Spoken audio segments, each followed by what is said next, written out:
sur France 3 Centre.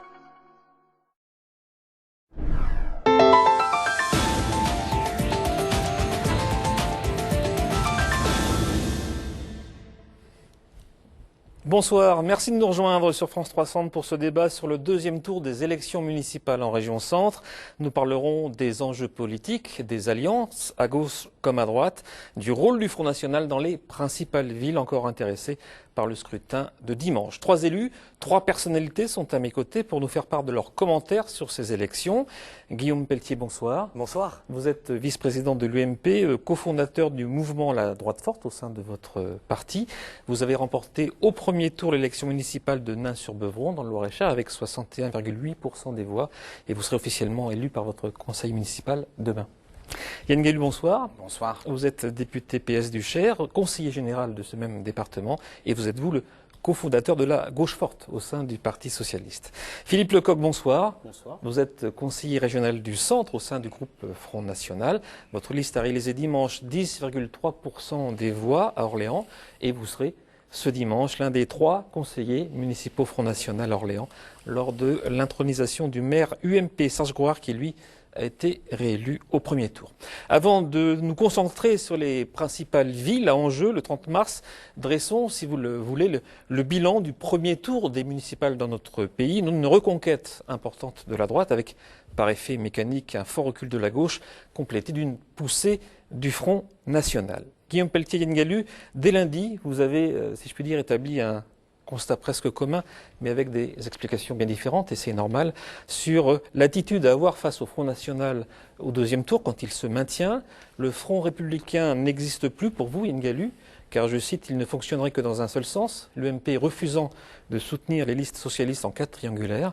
Et pour vous, Guillaume Pelletier, pas de Front républicain, puisque pas de désistement pour le PS, et pas d'alliance non plus avec le FN, donc le Nini. Et avec cette phrase qui a fait beaucoup réagir lundi, quand vous l'avez prononcé sur Canal+, le PS et le FN se valent. Est-ce que vous le pensez toujours aujourd'hui ? Il faut regarder l'ensemble de la démonstration. Moi, ma conviction très profonde, c'est que le Front républicain, c'est-à-dire cette idée qu'on peut associer un certain nombre de partis politiques pour empêcher des électeurs de s'exprimer, est une faute. On l'a vu concrètement. Ça fait 30 ans que le Front républicain existe et ça fait 30 ans que le Front républicain ne marche pas. Je ne suis d'ailleurs pas le seul à le dire, puisque même Ségolène Royal, il y a quelques mois, a porté cette idée en étant la première à gauche à mettre de côté le Front républicain. La ligne de ma famille politique est très claire. Elle a le mérite de la cohérence et de la constance. Elle a été initiée par Nicolas Sarkozy au moment des élections cantonales de mars 2011. Elle est depuis portée par tous les ténors de ma famille politique, Jean-Pierre Raffarin, Jean-François Copé, François Fillon, y compris Alain Juppé hier, qui sur son blog a réaffirmé cette position qui est claire. Nous n'appelons à voter ni pour le Parti Socialiste ni pour le Front National parce que nous sommes aujourd'hui, nous l'UMP, le premier parti politique de France, on l'a vu au moment du premier tour des élections municipales, et que notre ambition, notre objectif, c'est qu'en vérité, il y ait le plus de maires UMP en France dimanche prochain. Yann Gallus, quand vous entendez le PS et le FN se valent, ça vous fait... Ça me choque, mais ça ne me surprend pas venant de la part de M. Pelletier. On sait d'où il vient et on sait un petit peu l'orientation qu'il développe au sein de l'UMP. On sait très bien que sur le fond, M. Pelletier est pour un rapprochement idéologique avec le Front National et je pense qu'il prépare dans les années qui viennent ce qu'il voudrait, ce qu'il rêve de faire. C'est une fusion non seulement des électorats mais aussi des accords électoraux dans les années qui viennent entre, je dirais, une partie de l'UMP et le Front National. Donc je pense que M. Pelletier est en train de préparer l'avenir et je le trouve assez logique dans cette direction-là. Heureusement, je dirais, ce n'est pas complètement partagé par l'ensemble de l'UMP parce que malgré ce que vient de dire M. Pelletier, il y a quand même eu beaucoup de réactions face à ces propos qu'il a tenus de comparer, de mettre sur le même point le Parti Socialiste et l'UMP et je renvoie aux déclarations qui ont été faites par certains des ténors de l'UMP à l'encontre de votre déclaration qui, moi, me choque profondément. Juste parce que comme je suis mis en cause, une chose, je viens de dire exactement le contraire de ce que vous êtes en train de déclarer, puisque j'ai dit que je ne souhaitais ni d'alliance avec le Parti Socialiste, ni avec le Front National, parce que l'UMP est un parti en tant que tel, qu'il est soutenu par des millions de Français, et qu'il est légitime, quand on est un responsable d'un parti politique, de promouvoir son propre parti politique, de considérer que notre objectif, c'est de rassembler tous les Français. Vous savez, moi j'ai une différence peut-être avec vous, c'est que je ne fais pas de hiérarchie dans les électeurs. J'ai autant de respect et de considération pour les électeurs du Front National que pour ceux de l'UMP, que pour ceux du Parti Socialiste. Parce que je considère que tous les électeurs méritent notre attention et qu'il n'existe n'existe pas en France, surtout au XXIe siècle, de citoyens de seconde zone. Au nom de quoi nous pourrions mépriser l'attitude de quelque électeur que ce soit. On va écouter la réaction de Philippe Lecoq sur cette passe d'armes. Vous représentez le Front National. Alors, est-ce que vous êtes un allié involontaire du PS dans ces élections ? Non, je ne le crois pas. D'ailleurs, je pense que ce front républicain qui tente à unir certains partis contre le Front National lorsqu'il est présent au second tour, et permettez-moi l'expression, un machin qui a été inventé mais qui est en bout de course. Voilà. Parce que dans notre pays, je pense que c'est le peuple qui est souverain et il n'a pas besoin des appareils politiques pour décider de ce qu'il doit faire pour le deuxième tour. Voilà, c'est très clair. Je ne vois pas ce que je peux apporter d'autre.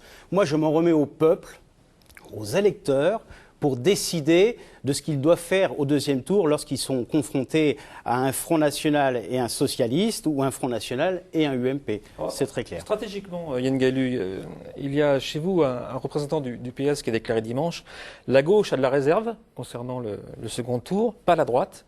Et le FN très haut bloque l'UMP, la grenade dégoupillée est dans leur camp. » Est-ce que vous partagez cette analyse ? Moi, je pense que, d'abord, sur le constat des résultats quand même du premier tour, il faut être honnête et il faut être franc. Ceux qui ne sont pas allés voter dimanche dernier, c'est qui ? Ce sont les électeurs de gauche. On a un taux d'abstention. Le premier parti de France aujourd'hui, c'est l'abstention. On a un 36,4 au niveau national, 36% au niveau régional. Voilà. Qui est énorme et qui a explosé par rapport aux dernières élections municipales de 2008. D'ailleurs, dernières élections municipales de 2008 qui avaient vu une déroute, une débâcle de l'UMP. Et nous, il faut le dire, nous avons aujourd'hui un très mauvais résultat de premier tour. Pourquoi ? Parce que notre électorat, principalement, ne s'est pas retrouvé et trouve que les résultats tardent et que notre politique, peut-être, n'est pas assez empreinte justement des résultats ou pour certains, pas assez à gauche. Donc, quand on regarde la carte, ville par ville, on va discuter tout à l'heure de Bourges, on va discuter de Blois, on va discuter de Tours, mais je peux vous dire qu'à Bourges, j'ai analysé, moi, puisque je suis conseiller général de Bourges, j'ai analysé les résultats à la loupe, vous vous en doutez. Eh bien, les quartiers populaires, les bureaux dits de gauche à Bourges ne se sont pas déplacés. Et nous avons, partout en France, nous avons un taux d'abstention de l'électorat de gauche qui est resté à la maison parce qu'il n'est pas satisfait de la politique du gouvernement. Et en revanche, il faut reconnaître que l'électorat UMP, qui n'a jamais, je dirais, avalé la victoire de mai 2012. Vous savez, l'UMP, elle a un problème. Elle considère que notre victoire de 2012 est une victoire par défaut. Ça nous a été dit par certains amis de M. Pelletier à l'Assemblée nationale. On aurait gagné par effraction. Donc vous avez eu une mobilisation très forte de l'électorat de droite pour ces municipales, comme il y avait déjà eu d'ailleurs une mobilisation très forte de l'électorat de gauche en 2008. On retrouve des mécanismes qui se ressemblent. Et nos électeurs sont restés à la maison. Donc aujourd'hui, le message que nous devons envoyer, c'est premièrement, il faut que l'électorat de gauche se mobilise. Nous avons entendu ce message. Et vous savez, une élection, c'est à 2 tours. On fera le bilan total de ces 2 tours dimanche soir prochain. Donc, moi, en tant que socialiste, bien sûr, j'invite l'électorat de gauche à se mobiliser pour inverser la tendance, et notamment dans les villes qui nous concernent, parce que là, il y a un enjeu pour la gauche. Philippe Lecoq, vous avez, pour le Front National, surfé sur la sanction des électeurs contre le gouvernement. C'est aussi un paramètre important. Oui, je crois qu'effectivement, c'est un contexte qui est de plus en plus favorable au Front National, puisque le gouvernement socialiste, n'apportant pas en quelque sorte les réponses et les solutions à la demande des Français, en l'occurrence l'électorat qui était du Parti socialiste il y a une dizaine ou une quinzaine d'années, c'est-à-dire les classes sociales et les ouvriers, qu'il faut bien reconnaître, le Parti socialiste a totalement abandonné. Donc oui, effectivement, c'est tout à fait cela. Je pense que nous avons surfé et nos résultats sont également le fruit d'une politique nationale que les socialistes n'ont pas su apporter aux électeurs. Oui, tout à fait. François Hollande, lors du Conseil des ministres, a demandé à son gouvernement d'entendre les Français. Est-ce qu'un changement de gouvernement sera forcément, selon vous, utile et nécessaire ? Mais c'est tout le problème de cette vieille politique ou de cette vieille classe politique qui continue à faire de la politique comme on en faisait au siècle dernier. Les électeurs, il faut les entendre tous les jours, pas simplement au lendemain d'une déroute électorale. Il prétend écouter et entendre les Français, lui qui est si sourd et aveugle à la désespérance de nos compatriotes. Moi, je vais être très clair. Vous savez, je suis à la fois le maire d'une petite commune rurale, je suis un jeune entrepreneur et j'essaye de porter une nouvelle façon de faire la politique. Comment ? En étant le plus objectif possible. Oui, il y a eu un cri de colère contre le gouvernement, contre la politique socialiste, une désespérance très profonde. Mais si je ne poursuivais pas ce raisonnement, je serais profondément incomplet. Il y a aussi un cri de colère encore plus profond contre la classe politique en général, contre cette idée que les puissants sont impuissants, que ceux qui ont le pouvoir n'ont plus le pouvoir, et que plutôt que d'alimenter de faux débats sur le front républicain, sur le mépris qu'on peut avoir à l'endroit de tel ou tel électeur, on ferait mieux de parler dans notre pays des 5 millions de chômeurs, des 7 millions de travailleurs pauvres, des 2 000 milliards d'euros de dettes, des 2 millions de petits entrepreneurs, d'artisans et de commerçants qui sont tous les jours asphyxiés, de ce vivre ensemble, de cette identité, de notre patrimoine, de cette fierté d'être français qui n'existe plus. C'est un cri de colère très profond qui a été prononcé dimanche dernier, et ce n'est pas à travers un simple remaniement des hommes à Matignon ou au gouvernement. C'est un remaniement profond de la vie politique française que les Français demandent aujourd'hui. Yann Galu. Non, mais le discours de M. Peltier serait crédible s'il n'avait pas gouverné la France avec l'UMP lors des 10 dernières années. Il y a quand même dans ses propos des choses incroyables. Il nous parle de la dette des 2 000 milliards de dettes. Rappelons quand même que sous Sarkozy, la dette a explosé à 600 milliards et que nous la réduisons en ce moment, nous ralentissons les choses. Il parle des millions de chômeurs. Certes, les résultats ne sont pas bons actuellement, mais ils étaient encore pires sous la droite. Il parle de désespérance, il parle de tout ça, alors que le cri de colère, il a eu lieu aussi pendant l'élection qui a fait que François Hollande a battu Nicolas Sarkozy. Donc nous essayons de rétablir la France après 10 ans de droite qui ont massacré les finances publiques et qui ont fait qu'aujourd'hui la situation est extrêmement difficile et que nous sommes, nous, obligés de prendre des décisions extrêmement courageuses pour, par exemple, relancer la compétitivité, faire baisser la dette publique et qu'une partie de notre électorat ne se retrouve pas dans cette politique parce qu'il faut d'abord assainir les finances publiques avant de pouvoir redistribuer. Donc je crois que le langage de M. Peltier serait crédible s'il n'avait pas gouverné avec ses amis la France pendant 10 ans. Non, juste une réponse. D'abord, il ne va pas échapper. J'ai 37 ans, je n'étais ni ministre ni parlementaire dans les précédents quinquennats. Même si vous n'étiez pas à l'UMP, normalement vous soutenez l'UMP quand même, même si vous l'avez rejoint il n'y a pas longtemps. J'ai une différence encore avec vous. Vous pensez que la gauche a toujours raison et que la droite a toujours tort. Moi, je vais vous dire la chose suivante. La gauche mène une politique désastreuse pour notre pays aujourd'hui. Mais ces 10 dernières années, la droite a manqué de courage et d'audace et que nous n'avons pas tout réussi.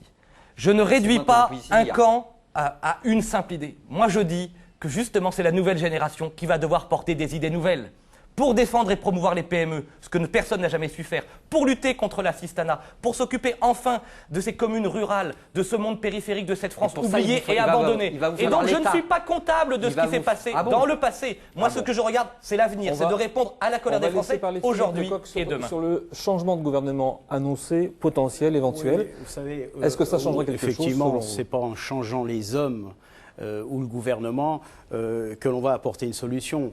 J'appelle ça un dépipé en quelque sorte. Non, je crois que le gouvernement rencontre de réelles difficultés à faire une politique. Pourquoi ? Parce qu'il doit tenir compte de la problématique de l'Europe également.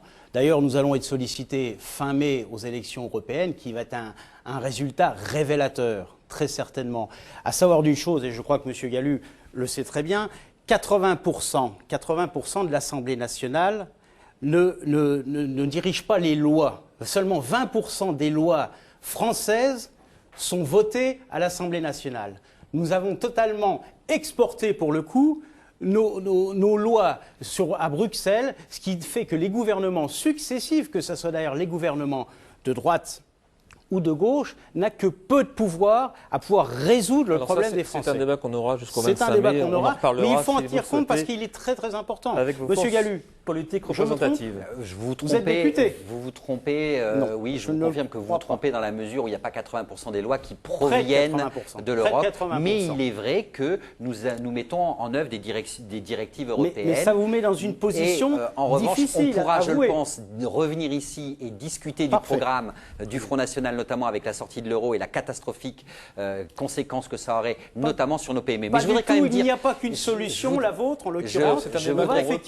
On prendra favorable à avec votre moi, solution. mais je voudrais quand même dire à M. Pelletier que je trouve découvrir la ruralité après avoir migré, puisqu'il était il y a quelques mois ou quelques années à Tours, dans une grande ville. Vous verrez, M. Pelletier, que dans votre rôle de maire... Je sais bien que les urbains et les citadins ont du mépris pour le monde rural, mais moi je défends le monde rural. Moi je suis un élu où il y a 165 communes tous les Français, y compris les ruraux. Donc vous allez découvrir quoi, M. Pelletier? Vous allez devoir découvrir le rôle de l'État d'aménagement du territoire. Et vous allez devoir découvrir que votre politique ultralibérale, ce que vous appelez l'assistanat, ce que vous remettez en cause, eh bien parfois en milieu rural, c'est la seule filet social qu'il y a pour protéger les gens de la crise. Et que c'est très très bien que vous soyez un entrepreneur et vous n'êtes pas le seul à défendre l'entreprise, je pense que le gouvernement le fait aussi, eh bien vous verrez que les choses ne sont pas tout à fait faciles quand vous serez en contact avec vos électeurs dans une circonscription rurale comme vous allez avoir à connaître peut-être dans les années qui viennent, puisqu'on vous promet apparemment de vous donner une circonscription en 2017. On ne donne rien à personne, on conquiert et on convainc les électeurs. Vous savez, sur le terrain, dans le monde rural, sur la région. moi je viens d'un milieu modeste. Je suis très attaché aux catégories populaires, aux ouvriers, aux employés, aux agriculteurs, aux artisans, aux Français des classes moyennes. Qu'on est incapable aujourd'hui d'aider. Pourquoi? Parce que depuis trop longtemps, le pouvoir politique donne trop à ceux qui n'ont pas besoin et pas assez à ceux qui en ont vraiment besoin. L'assistanat, c'est cette idée absurde qui brise le pacte républicain et qui nous empêche au quotidien d'aider celles et ceux qui en ont vraiment besoin. On peut tous connaître, vous savez, des périodes de chômage, des périodes de difficultés. Mais l'assistanat organisé par le pouvoir socialiste, l'obsession de la dépense publique, des taxes, des impôts, de la paperasse qui pèse sur les petites entreprises est une folie aujourd'hui. Allez, on va se concentrer sur la région centre et les enjeux dans les 4 villes qui nous intéressent, les 4 grandes villes qui restent et qui n'ont pas trouvé d'élus au premier tour. On va commencer par la ville de Châteauroux dans l'Indre. Et je vous rappelle en chiffres les résultats du premier tour. Gilles Averrousse, UMP, arrive en tête, loin devant le socialiste, Marc Bottmin, au coude à coude avec le divers droite Régis Tellier. Le FN avec 11,6% devance le Front de gauche, 10,8%, suivent le divers droite Arnaud Clément et Elisabeth Milon de Lutte ouvrière. Mardi, coup de théâtre, une liste unique se forme avec le PS et les 2 candidats des divers droite face aux candidats UMP et aux candidats du Front National. Yann Gallu, comment interpréter cette alliance, j'allais dire, de la carpe et du lapin et le message envoyé aux électeurs du PS quand votre candidat, s'allie avec 2 divers droites, anciens adjoint du maire UMP, Jean-François Maillet. Alors, on voit bien qu'à Châteauroux, il y a une situation très spécifique. D'abord, si vous regardez bien les chiffres, nous avons une participation qui est très importante à Châteauroux, puisqu'on est autour de 58%, alors que la moyenne, par exemple à Bourges, on est à 52%.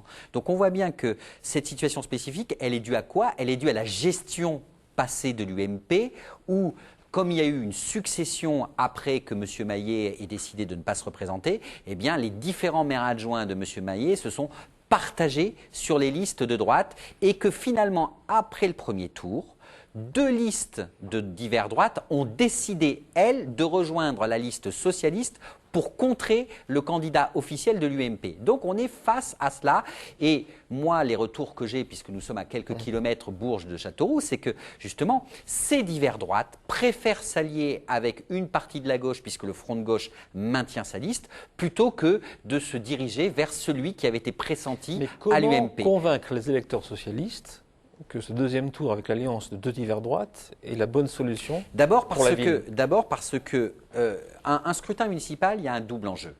Et on a vu qu'il y avait bien sûr l'enjeu national qui ne doit pas être négligé, mais c'est aussi des enjeux locaux avec des personnalités, avec des programmes locaux. Et là, on se rend bien compte qu'à Châteauroux, autour du candidat socialiste, c'est celui qui rassemble le plus, puisque les fusions des listes font qu'aujourd'hui, sur le papier en tout cas, il va falloir attendre dimanche prochain, eh bien c'est son projet local qui a le plus convaincu. Et moi, là où peut-être je peux parfois, pas du tout sur le fond politique, mais parfois sur la méthode, me retrouver un petit peu sur certaines choses qui sont avancées par M. Pelletier, c'est le fait de dire que quand vous êtes un élu local, Ou quand vous travaillez localement sur des dossiers, eh bien vous allez l'apprendre, Monsieur Pelletier, malgré votre mépris par rapport aux socialistes. Moi, dans ma circonscription, je travaille avec des maires, quelle que soit leur étiquette politique.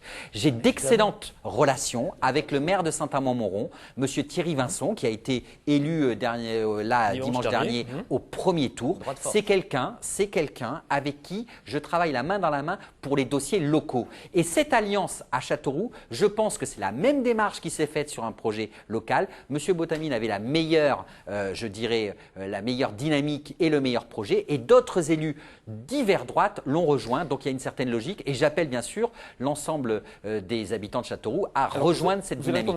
Mais un mot de Philippe Lecop, parce que cette alliance PS avec deux divers droites, est-ce que ça n'alimente pas ce que vous dénoncez comme l'UMPS tout au long des discours du Front National ? Écoutez, même si je précise que les deux candidats n'avaient pas l'étiquette UMP, mais étaient dans la majorité de l'UMP précédemment. Oui, non, mais c'est vrai que nous dénonçons ce système UMPS, en l'occurrence, comme disait M. Gallu, autour d'un projet, effectivement, deux sensibilités politiques peuvent se rassembler. Effectivement, je suis tout à fait d'accord pour le coup avec M. Gallu. Néanmoins, je note quand même que ce n'est pas logique à la vue des électeurs. Et beaucoup d'électeurs doivent se poser la question.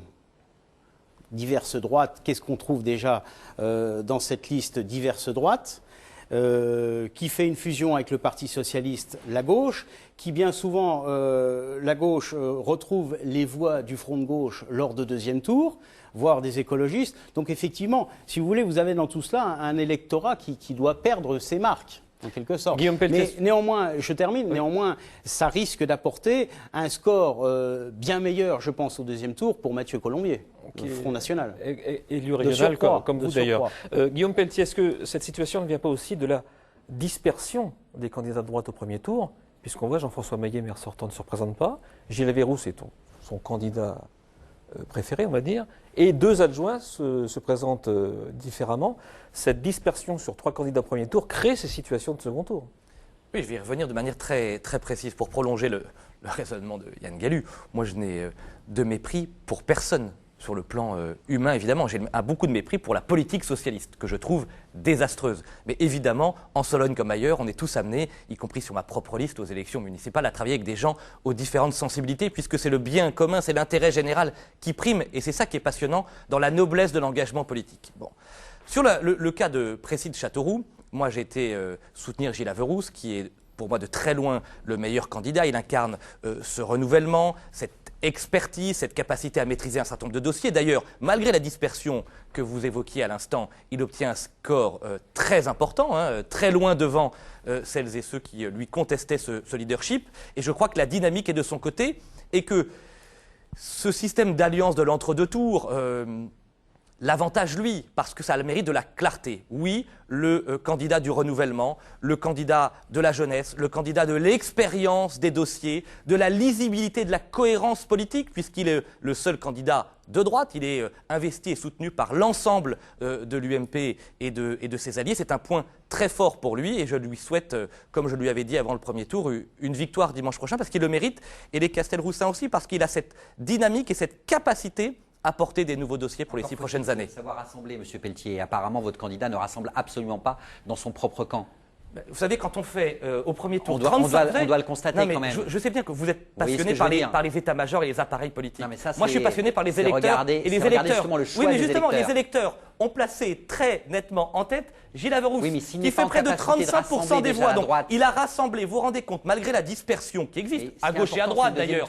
Regardez les maintiens. Mais c'est pour ça qu'il faut être très humble. Je dis juste que Gilles Averroux a fait, contrairement à ce qui avait été annoncé, un très beau score de premier tour. Il est en dynamique. Et aujourd'hui, moi, j'appelle tous les Castelroussins à se rendre compte de la chance qu'ils ont de pouvoir élire un jeune maire, UMP, contre la politique socialiste nationale, puisque tout est lié, et capable de porter à Châteauroux des projets nouveaux. Philippe Lecoq, Mathieu Colombier, donc, qui est candidat FN à Châteauroux et qui a réalisé 11,6%. On verra donc son score dimanche prochain. Moi, très sincèrement, il va évoluer. Est susceptible donc de rentrer au conseil municipal de Châteauroux, comme vous allez rentrer. Oui, vous allez rentrer au conseil municipal d'Orléans.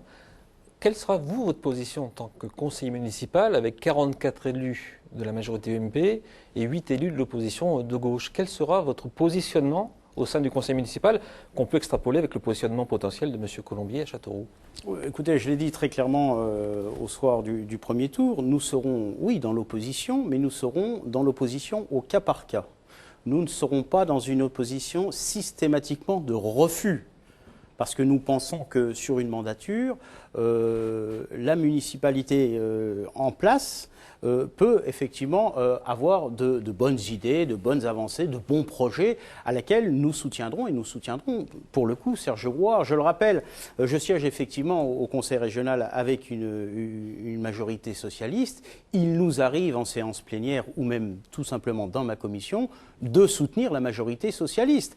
Donc je vous dis, nous serons dans une opposition au cas par cas et pas systématiquement de refus, ce qui serait évidemment stupide. Merci beaucoup. Allez, deuxième étape, on reste dans le Berry. Elle vous intéresse, Yann Galu, Bourges, avec un coude à coude PS-UDI avec Irène Félix qui devance Pascal Blanc de 38 voix exactement. Véronique Fénol, UMP, arrive en troisième position. À noter le très bon score de Jean-Michel Guérénaud, Front de gauche, 17,5%. Les trois autres listes réalisent moins de 10%. Depuis, les trois listes classées à droite ont fusionné au dernier moment, en tout cas mardi soir. Les candidats PS et Front de gauche avaient, eux, déjà rapidement fait liste commune. Il y aura donc bien un duel classique dimanche. Guillaume Pelletier, une union qui finalement aurait pu peut-être aussi là se monter dès le premier tour entre l'UDI, l'UMP, qui sont partis là aussi divisés. Alors on verra ce qu'il en ressortira dimanche. Est-ce que vous le regrettez ? Évidemment, dans un monde idéal, on souhaite que toutes celles et ceux qui portent des convictions communes et qui souhaitent poursuivre les projets, les engagements qui avaient été pris à Bourges le fassent le plus tôt possible. Maintenant, vous savez, c'est la démocratie. Il y a des cas particuliers dans chacune des villes de France. Ça concerne parfois le Front National, parfois la gauche, parfois la droite. Ce qui est important en démocratie, c'est de laisser la parole aux électeurs. Ils ont choisi au premier tour de placer en tête un candidat. Et puis, ce qui est intéressant, on a vu dans cette dynamique, c'est que la totalité des candidats de droite ont fusionné pour créer et poursuivre cette dynamique et maintenir Bourges dans notre famille politique. C'est la ville de Jacques Coeur, c'est une ville ô combien importante ici en région centre, et donc voilà, ils ont tout notre soutien. Il faut quand même se méfier des additions mathématiques du premier tour au second, on est bien d'accord. Hein. C'est pour ça que je dis, vous savez, ça me fait toujours sourire, les états-majors qui essayent de faire des calculs à la virgule près, c'est un tel mépris pour les électeurs. Il y a un premier tour, on est à la mi-temps, il y a un second tour, rien n'est jamais gagné, il faut se garder de tout triomphalisme. Ce qui compte, par contre, c'est la dynamique, c'est le projet et c'est l'énergie qu'on veut porter pour les 6 prochaines années. Yann Guélu, en tout cas, PS et Front de gauche. Et... Je remercie quand même M. Pelletier de dire qu'il faut attendre le deuxième tour pour tirer des conclusions et que des dynamiques peuvent aussi se créer.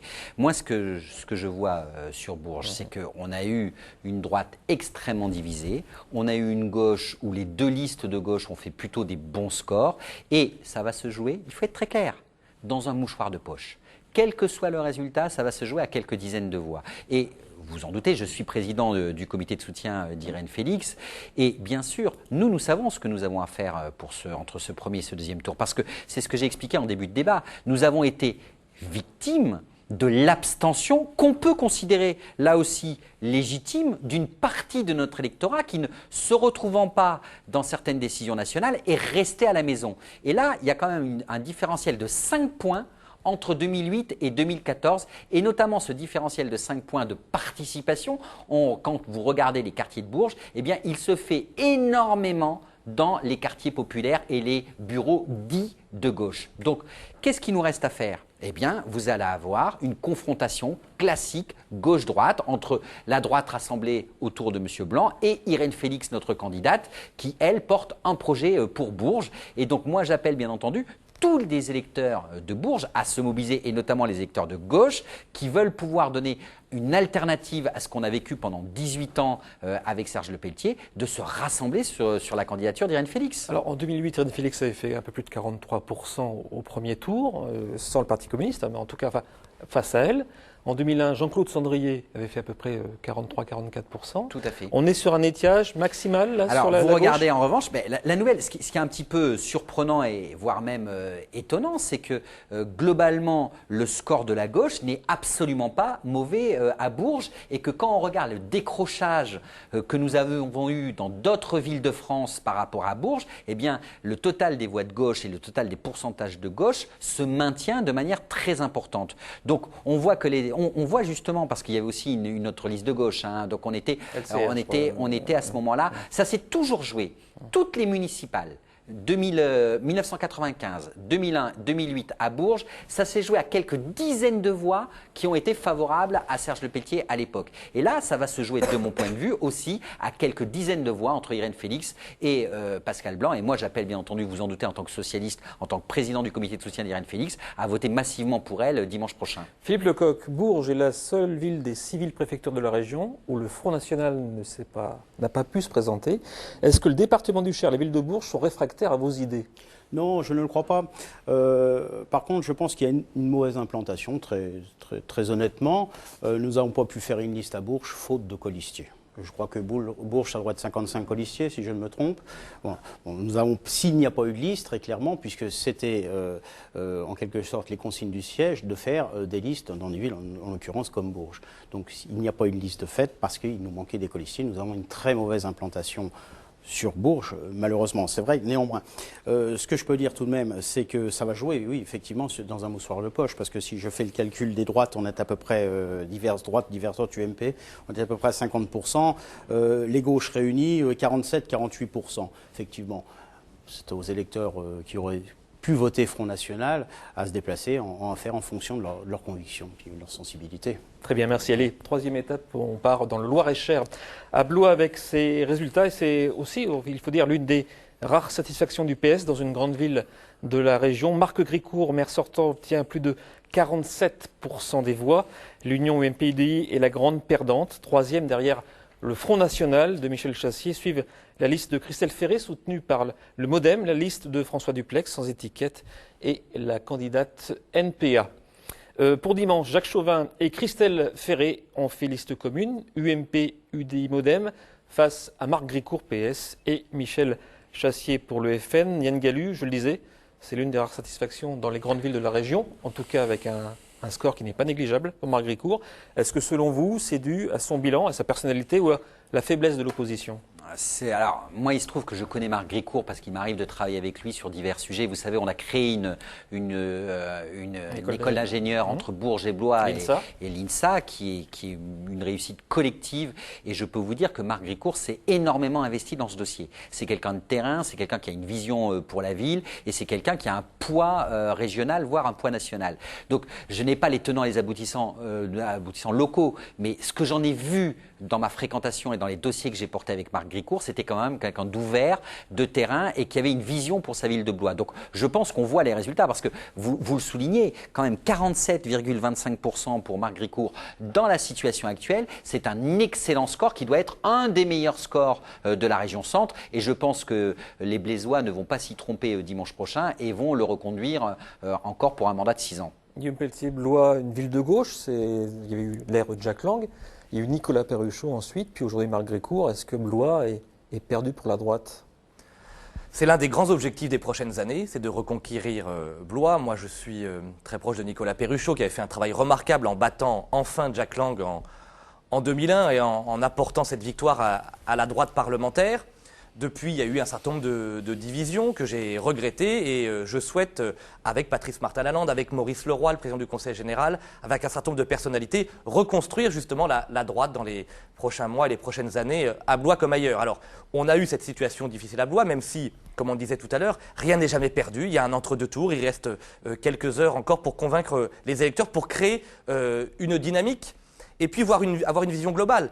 On parle de Blois et à gauche, la très belle victoire à Orléans pour Serge Grouard, magnifique victoire dès le premier tour qu'on peut saluer. Et dans l'ensemble du Loir-et-Cher, des beaux résultats. Chez moi en Sologne, on a parlé de Nain-sur-Beuvron, mais il y a aussi la Motte Beuvron qui bascule à droite avec Pascal Biulac. On a un très beau score à Salbris.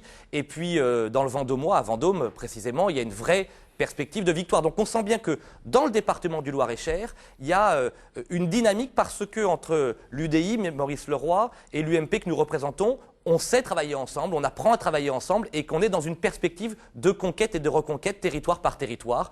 Et ça se confirmera, je pense, dans les scrutins des mois qui viennent. Philippe Lecoq, vous connaissez bien Michel Chassier, le candidat Front National. Quel rôle peut-il jouer dimanche prochain? Écoutez, il se maintient, très clairement. Comme tous les candidats, comme tous les candidats du Front d'ailleurs. National, ce qui va lui permettre de revenir au conseil municipal et bien évidemment de siéger à la communauté d'agglomération. Donc c'est évidemment une bonne chose parce que Michel fait près de 16% des voix seul, j'ai envie de dire. Je prends le résultat effectivement de Marc Gricourt, un peu plus de 47%. Oui. C'est vrai que c'est un très beau résultat. Maintenant, M. Gricourt est quand même épaulé par le Parti communiste et Europe Écologie Les Verts. Il n'est pas seul. C'est vrai que néanmoins, ça nous donne un beau résultat. Si j'enlève les deux formations, Europe Écologie Les Verts et Parti communiste, on peut peut-être quand même enlever 10 points, quelque chose comme ça, ou pas très très loin. Donc ce qui fait qu'en somme, le score réel de Marc Gricourt tournerait entre 35 et 37. Michel, effectivement, Chassier, à près de 16% seul, on fait son petit bonhomme de chemin. Ça va lui permettre de rentrer, comme je vous le disais, au conseil municipal. Je voudrais juste rappeler une chose, c'est que Miguel de Percave avait fait, lui, 6,94. En 2008. En 2008. Vous voyez l'évolution, tout de même. Guillaume Pelletier, sans nuire ou sans être trop méchant par rapport à Jacques Chauvin, qui était le candidat blésois pour l'UMP et l'UDI, c'est une personnalité blésoise qui est installée depuis longtemps sur Blois, qui a fait plusieurs mandats dans la majorité et l'opposition. Est-ce que les électeurs n'ont pas voulu aussi sanctionner un manque de renouvellement de génération des figures politiques blésoises? Est-ce que ce n'est pas un problème général aussi dans d'autres villes? Je vais répondre en deux temps. D'abord, moi, je suis très attaché à l'unité de ma famille politique et on a toutes et tous choisi Jacques Chauvin qui s'est battu dans un contexte difficile, dans un contexte du bilan d'un maire sortant avec des divisions.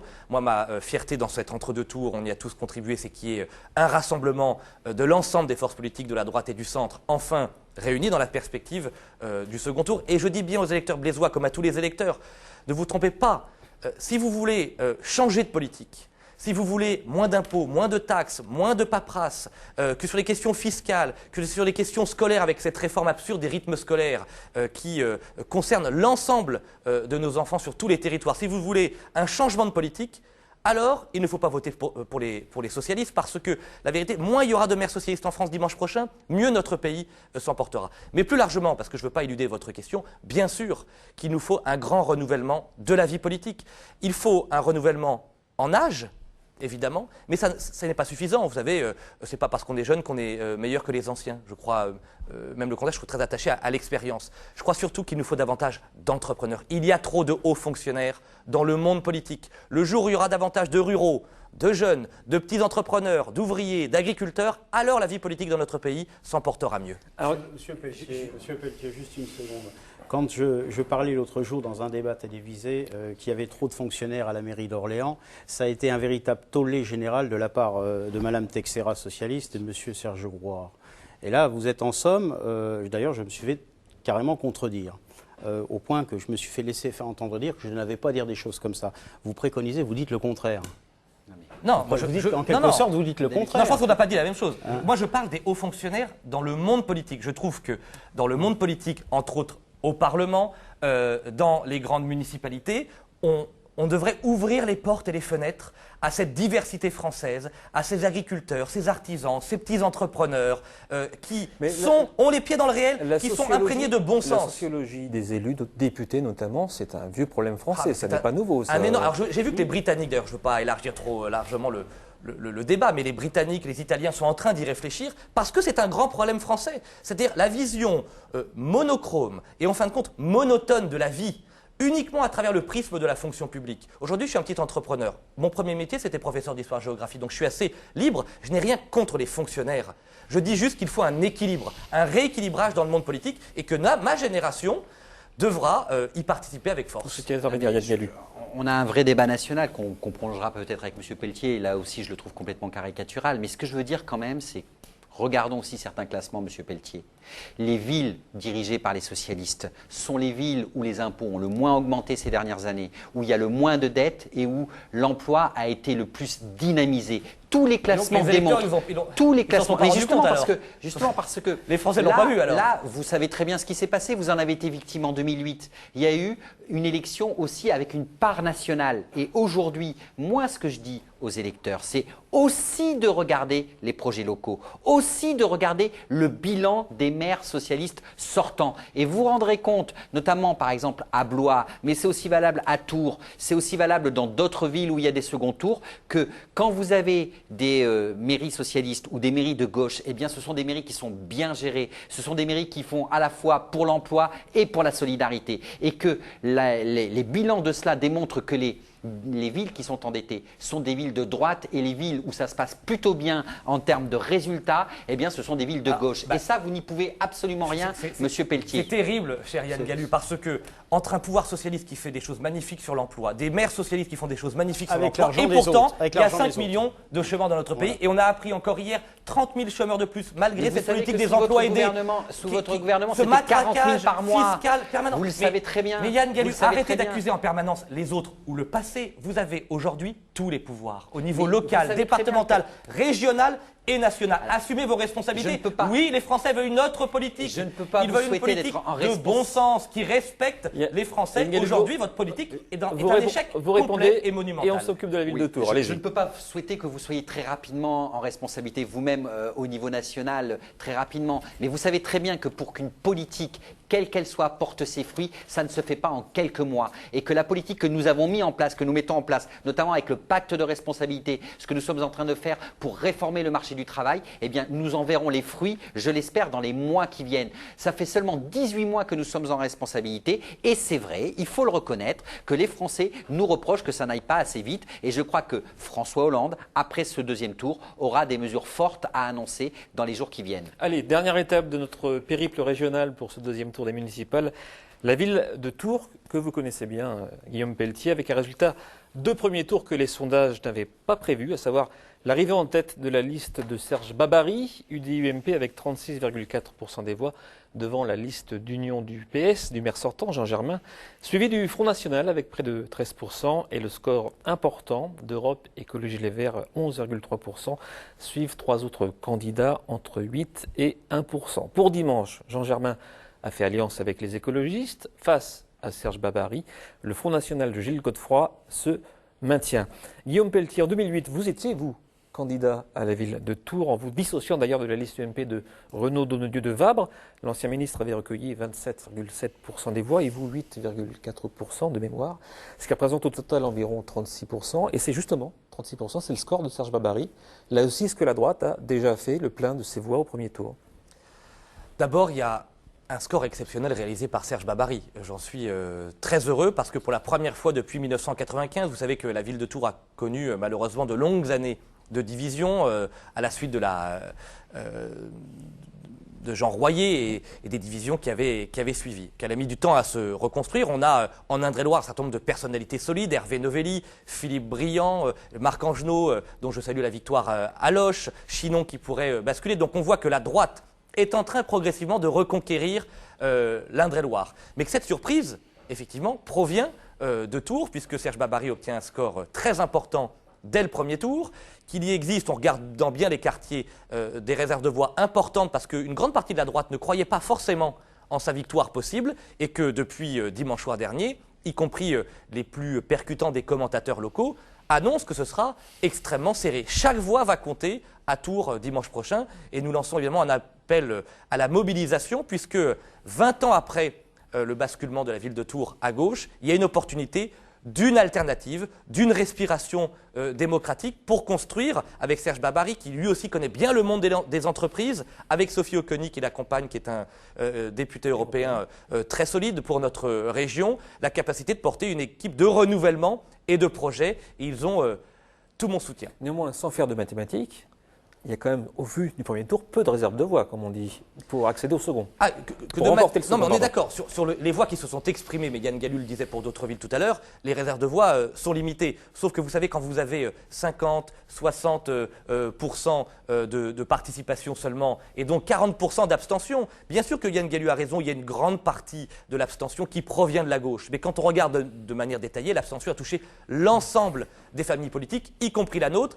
Et je le dis bien, moi, j'étais candidat au cantonal en 2011 à Tours, sur un canton de 20 000 habitants, j'ai perdu de 55 voix, dans un contexte qui était très difficile face aux sortants socialistes. Chaque voix compte. Donc j'appelle tous les électeurs tourangeaux à se mobiliser, tant cette chance est inédite et qu'il faut savoir la saisir. Yann Gallu, Jean Germain est une personnalité socialiste de la région, sénateur maire sortant de Tours. Est-ce que vous êtes déçu par ce score de 27,8%? C'est quand même une surprise dans ce bastion. Alors, il y a quand même à remarquer là aussi, comme c'est le cas dans d'autres villes, la faible participation des électeurs. On est à 52% de participation, alors qu'en 2008, il y avait eu 58% de participation. Donc une participation qui est très faible. Deuxièmement, la gauche était divisée, puisque quand vous regardez là aussi ce qui s'est passé, Jean Germain avait fait une alliance, mais vous aviez une liste d'hiver gauche et vous aviez Europe Écologie Les Verts. Donc la satisfaction que moi j'ai, c'est qu'au deuxième tour, eh bien, la gauche va se présenter à rassembler. Et quand vous faites le total des listes de gauche qui se retrouvent maintenant derrière la candidature de Jean Germain, eh bien, c'est quand même assez important. Et ça ouvre, sans préjuger de la victoire, ça ouvre quand même des perspectives qui sont importantes. Là où bien sûr, vous en doutez, je ne partage pas l'analyse de Guillaume Pelletier. C'est sur le fait que quand vous regardez, il en est quand même bien informé puisqu'il a été candidat à Tours avant de se retrouver dans le Loir-et-Cher. Eh bien, vous avez exactement le même score quand on additionne votre résultat de 2008 et le résultat de M. Donadieu de Vabre avec le résultat de votre candidat actuellement. Donc, il n'y a pas de progression.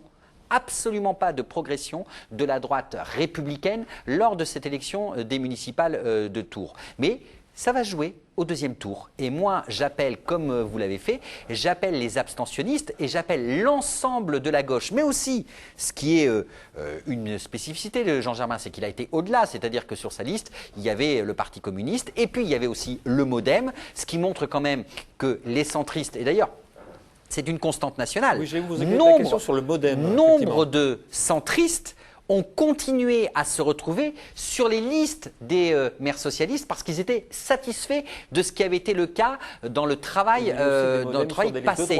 Voilà. Alors, et justement, alors on l'a eu à Paris, par exemple, où Anne Hidalgo a réussi à rassembler, au-delà des accords d'appareil, qui est la spécialité à Paris bien de la droite. Et bien là, vous avez un rassemblement qui est très large. Et moi, j'ai bon espoir parce que Jean Germain a quand même un sacré bilan positif à Tours. J'ai bon espoir que Jean Germain soit à nouveau maire de Tours dimanche soir prochain. Un mot sur le MoDem, Guillaume Pelletier. Le MoDem est à gauche, à droite, au milieu, ailleurs Écoutez, manifestement ailleurs, vous leur poserez la question parce que moi j'y comprends rien, pas plus que les Français.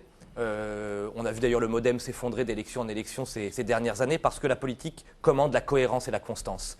On ne peut pas d'un côté, comme François Bayrou… C'est vous qui parlez de cohérence et de constance. Oui, je suis cohérent et constant. Dans vos idées, peut-être. J'ai des convictions, je suis attaché au patriotisme, j'ai voté non par exemple en 2005, je suis attaché à une autre idée de l'Europe, je suis attaché à un certain nombre de valeurs, le travail, le mérite, l'effort, et ces convictions, c'est le fruit de mon éducation et de mon expérience, et donc je suis constant et cohérent. Mais concernant François Bayrou, parce que les choix politiques ont leur importance, on ne peut pas, en 2012, appeler à voter François Hollande, ce qui était totalement son droit, légitime, pour un an après dire « je continue à soutenir François Hollande ». Et tout d'un coup, parce que l'impopularité du gouvernement apparaissait excessive, changer radicalement d'opinion. Une élection présidentielle, ça compte. L'élection présidentielle, c'est celle qui fixe le cadre des 5 prochaines années. On est ou dans la majorité, ou on est dans l'opposition. Vous êtes en contradiction avec votre discours. Non, parce que le grand problème… Vous savez, je regrette le choix de François Bayrou, mais c'est quand même un homme libre qui a des convictions. J'aimerais bien connaître lesquelles. Quelles sont les convictions de François Bayrou, exactement, qui choisit manifestement comme seule idéologie l'opportunisme politique. Ça me dérange profondément et moi je souhaite qu'en politique on puisse avant tout défendre des convictions. La droite et la gauche, ça n'est pas pareil et c'est comme ça qu'on pourra réhabiliter la noblesse de l'engagement politique. Un mot de Philippe Lecoq sur Gilles Godefroy, donc, qui se maintient au second tour, qui a réalisé presque 13% des voix. Et on peut le dire, c'est aussi le point commun de votre présence dans ces villes. Vous avez beaucoup surfé sur les programmes nationaux, les enjeux nationaux du FN, l'immigration, l'insécurité, le chômage. Et je dis ça, c'est aussi une accroche électorale. On a beaucoup moins parlé des programmes des villes, des candidats pour leur ville, des candidats de Front National. Et il est vrai, vous avez surfé aussi sur vos thèmes récurrents, nationaux. Oui, c'est vrai que quand nous faisons une campagne électorale, n'importe quelle campagne électorale, c'est vrai que nous avons des consignes du siège. En l'occurrence, pour Orléans, très clairement, je me suis avancé sur des projets locaux. La gratuité des transports en commun, ce n'est pas le siège qui nous en parle. De passer de 30 minutes à 2 heures de stationnement gratuit, ce n'est pas le siège qui nous le demande. Le doublement des effectifs de la police municipale, ce n'est pas le siège qui nous le demande. Mais quand vous recevez Marine Le Pen à Orléans, oui. Elle donc communique sur ces thèmes récurrents, l'immigration, sécurité, etc. Donc oui, non, c'est mais parce aussi que la présidente, un produit d'appel, si je puis dire. Oui, non, mais si vous voulez, la présidente comment dirais-je, va dans toutes les fédérations de France. Effectivement, fait son discours, soutient les candidats, soutient les têtes de liste. Maintenant, à partir de là, c'est aux candidats têtes de liste à divulguer un projet pour la commune. Et très clairement, non, pour répondre à votre question, ce n'est pas le siège qui donne le programme local. Guillaume Pelletier, si Tours basculait à droite, ce serait entre guillemets une belle prise de guerre, selon l'expression consacrée. Vous savez, on faisait le point là avec l'ensemble de nos candidats, surtout qu'il y a beaucoup de renouvellement à l'UMP. Je pense à Auxerre, je pense à Angers, je pense, pour parler des villes pas trop loin de notre région. Tours, évidemment, ferait partie des vraies belles surprises. Ce qui est très nouveau, c'est que cette surprise apparaît comme à portée de main. C'est là que la mobilisation doit être massive, parce que la victoire à Orléans au premier tour de Serge Grouard et la victoire au second tour à Tours, ce serait évidemment une reconquête annoncée pour la région centre. La région centre, c'est une terre qui porte des convictions fortes, et la division de la droite trop longtemps, le manque parfois de renouvellement, a empêché ces dernières années la droite de le reconquérir. Ce sera l'un des grands objectifs pour nous tous, d'ailleurs, dans les 6 départements, dès 2015. Et Ngalu, quel que soit le résultat dimanche, c'est le jour d'après. Que fait la gauche ? Mais justement, là, il va falloir attendre déjà dimanche, parce qu'on ne sait pas si on va avoir une amplification du premier tour ou si on va avoir un ajustement. Vous savez que dans chaque élection, il peut y avoir des surprises d'un côté comme de l'autre. Mais quel que soit le résultat dimanche soir, il est clair que de notre point de vue, en tant que socialistes, nous devons entendre le message qui nous a été envoyé par notre électorat. Et le président de la République devra répondre à ce message. Il a déjà commencé. Il a déjà annoncé, après le Conseil des ministres de hier, que, bien sûr, nous allons devoir répondre à ce message-là.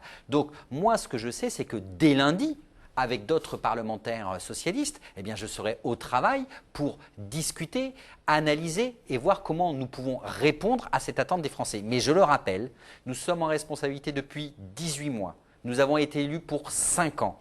Et ce qui devra sanctionner ou approuver la politique du gouvernement, cela ne pourra être fait qu'en 2017, même si nous devons recevoir le message qui nous a été envoyé très fortement par notre électorat. Mais je dirais une seule chose par rapport aussi aux conquêtes qui ont été faites. Il faut aussi regarder la carte de France. Nous avions 80% des villes les plus importantes en France. Et donc, il est normal qu'il y ait démocratiquement, parce que moi je suis un démocrate et j'accepte le résultat des urnes, eh bien que dans cette vague bleue, eh bien, il y ait des mairies de gauche qui soient menacées, parce que nous avions un nombre extraordinaire de mairies de gauche. Donc c'est vrai que ça amplifie le mouvement, le fait que nous étions en responsabilité dans toute une série de villes où la gauche était plutôt forte avant. Donc il va y avoir ce rééquilibrage qui est un rééquilibrage démocratique. Et je vous rappelle encore une fois que ce que nous subissons aujourd'hui, vous savez, on le sait tous, les élections à mi-mandat, elles sont toujours catastrophiques depuis des années et des années pour le pouvoir en place. On l'a vu nous en 2001, vous l'avez vu en 2008 et on le voit, ou on semble le voir en 2014. Puisqu'on a un peu de temps pour faire de la prospective sur l'année prochaine, élections départementales et régionales, Guillaume Pelletier, vous avez désormais une assise de maire. Est-ce que les élections régionales de 2015 vous intéressent? Est-ce que vous seriez candidat sur une liste UMP ou de Rassemblement de la droite? Vous savez, quand on est élu, son premier objectif, c'est d'être jugé sur les actes. J'ai un projet pour Nain-sur-Beuvron, pour la Sologne des étangs, pour la Sologne en général. Et les prochains mois, je veux me consacrer à porter ces projets pour améliorer le quotidien de celles et ceux qui m'ont fait confiance. Ça, c'est la première chose. La deuxième chose, au lendemain des élections municipales, puisque telle est votre question, notre priorité, ce n'est pas les ambitions des uns et des autres. Moi, j'ai une ambition très profonde pour mon pays. Je n'y nie pas la mienne. J'assume le fait d'être ambitieux, et un homme politique qui vous dit qu'il n'est pas ambitieux, il vaut mieux pas lui faire confiance. Donc 2015, j'assume mon ambition. Je dis juste que ma première ambition, c'est de porter des idées nouvelles, de répondre à l'inquiétude des petits entrepreneurs, de porter les angoisses du monde rural, d'apporter des réponses à l'école. Vous savez, ce système scolaire qui ne marche plus, l'école de la République, elle ne marche plus dans notre pays parce que les savoirs fondamentaux, la discipline, le respect sont des valeurs qui sont aujourd'hui battues en brèche. Je veux aussi repenser, puisque ce sera l'un des grands sujets en France, l'Europe. Le bel idéal européen, l'Europe, elle ne marche plus, tant elle est technocratique, soumise aux banquiers et au marché. Eh bien, moi, je souhaite que l'Europe soit fondée sur les peuples, sur le patriotisme économique, sur la belle idée de frontières, parce qu'on a le droit en Europe de protéger nos agriculteurs, nos ouvriers et nos usines. Vous voyez, c'est avant tout des projets et une ambition pour la France avec des idées nouvelles, parce que c'est comme ça qu'on va réconcilier les Français avec la politique. Yann Guélu, vous êtes, je le rappelle, conseiller général, député PS du Cher. 2015, je l'ai dit, double élection départementale régionale. Avez-vous, des vues très précise sur ce scrutin pour vous? Écoutez, moi je serai candidat à Bourges dans mon canton puisque je suis conseiller général et donc on va renouveler les cantons. Je fais partie de ceux qui considèrent qu'on ne doit pas se jeter et se présenter à toutes les élections.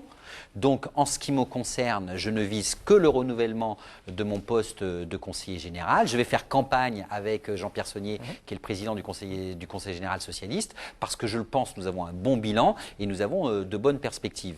Et voilà. Et en 2017, s'il y a un choix à faire, si le cumul des mandats se maintient.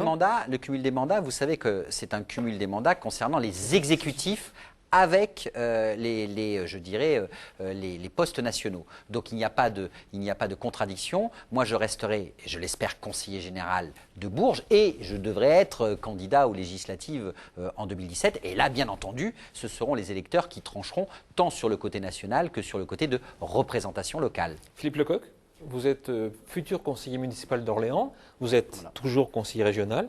En 2015, vous serez à nouveau candidat au régional ? Au régional, oui, probablement, si la commission d'investiture me donne effectivement cette possibilité.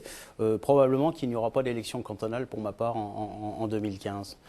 Puisque, comme vous le disiez, conseiller municipal, je vais siéger donc à le comité de migration.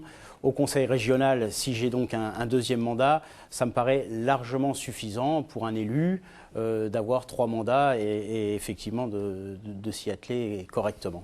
Voilà, c'est un travail énorme, en l'occurrence le mandat de conseiller municipal, et donc par conséquent, je n'envisage pas de me présenter aux élections cantonales en 2015. Pour ce qui est des législatives, j'ai une petite idée, probablement pas non plus. Mais ça peut changer, je ne sais pas. On a pris bonne note. C'est à voir avec la direction du siège et la direction départementale. Yann Guélu, je ne vous ai pas posé la question, on a parlé d'un éventuel renouvellement gouvernemental dans les prochains jours, prochaines semaines. Est-ce que vous avez été contacté? Est-ce que vous avez des signes vous concernant? Non, ça ne se passe pas comme ça. D'ailleurs, je le dis en toute liberté, je pense que chacun d'entre nous, à un moment donné ou à un autre, si nous sommes appelés à des responsabilités plus importantes, personne ne va vous dire, aucun député de gauche comme de droite à qui il serait proposé une place dans un gouvernement va vous dire qu'il va refuser. Mais vous savez, ce n'est pas parce que votre nom tourne et parce que vous avez quelques échos sur certains qui vous verrez rentrer au gouvernement que ça se passe comme ça. D'abord, le gouvernement tel qu'il est prévu et tel qu'il est pressenti sera extrêmement resserré. J'ai cru comprendre que s'il y avait un changement de gouvernement, eh bien, on mettrait des personnes avec expérience, donc qui ont un poids politique. On annonce des entrées au gouvernement de M. Rebsamen, de Mme Ségolène Royal. Et donc, il y a aussi, pour nous, c'est très très important. Et d'ailleurs, nous avons réformé le scrutin départemental pour cela. Nous sommes sur une logique de parité. Donc, je n'ai aucune information me concernant personnellement. Mais moi aussi, j'assume le fait que si un jour, que ça soit dans quelques semaines, dans quelques mois, dans quelques années, si les électeurs me refont confiance, eh bien, bien sûr que je ne répondrai jamais non à une telle sollicitation, comme je le crois, tous les députés qui sont en responsabilité à Paris ne s'imaginent pas répondre non quand on vous appelle dans un gouvernement. Ministère du Budget ou de l'économie numérique? Je ne me pose même pas cette Non, question-là. je- Je ne me pose même pas cette question-là. Un dernier mot, brièvement sur l'abstention, parce que c'était effectivement un critère important. Doit-on, même question à vous trois, rendre un jour en France le vote obligatoire, Guillaume Pelletier? Comme en Belgique, par exemple. Je ne sais pas si ça passe par là. Pourquoi pas, on peut en débattre sans cesse. Je crois surtout que la première raison de cette abstention, c'est que notre classe politique n'est pas assez renouvelée, ne porte pas suffisamment d'idées nouvelles et ne répond pas suffisamment courageusement à la désespérance et à la colère des Français. Donc que les Français se lèvent, se mobilisent et mettent enfin aux responsabilités une nouvelle génération qui sera plus courageuse que la précédente. Il y a eu le vote obligatoire? Non, enfin, moi je crois qu'il faut laisser la liberté aux gens de ne pas voter. Et nous, il faut comprendre pourquoi les gens ne votent pas. Et notre travail à nous, en tant que socialistes, aujourd'hui, ça va être de comprendre pourquoi notre électorat, dans les quartiers populaires notamment, mais pas que dans les quartiers populaires, ne s'est pas déplacé aux urnes dimanche dernier. Donc moi, je dis plutôt non au vote obligatoire et plutôt à nous d'analyser et d'aller comprendre les ressorts de cette abstention qui monte de plus en plus. Philippe Lecoq, un mot sur le vote obligatoire? Pour ou Moi, contre? personnellement, je n'y suis pas favorable au vote obligatoire. Moi, je m'en remets aux politiques qui gouvernent, qui nous dirigent, pour apporter des solutions. Et à ce moment-là, les Français se redéplaceront dans les urnes, très clairement. Merci beaucoup à vous trois d'avoir participé à ce débat. Prochain rendez-vous avec les élections municipales, ce sera dimanche pour une soirée exceptionnelle à 20h15, à 21h15, 22h15. D'ici là, bonne fin de nuit, excellent vendredi, très bon week-end et à très bientôt.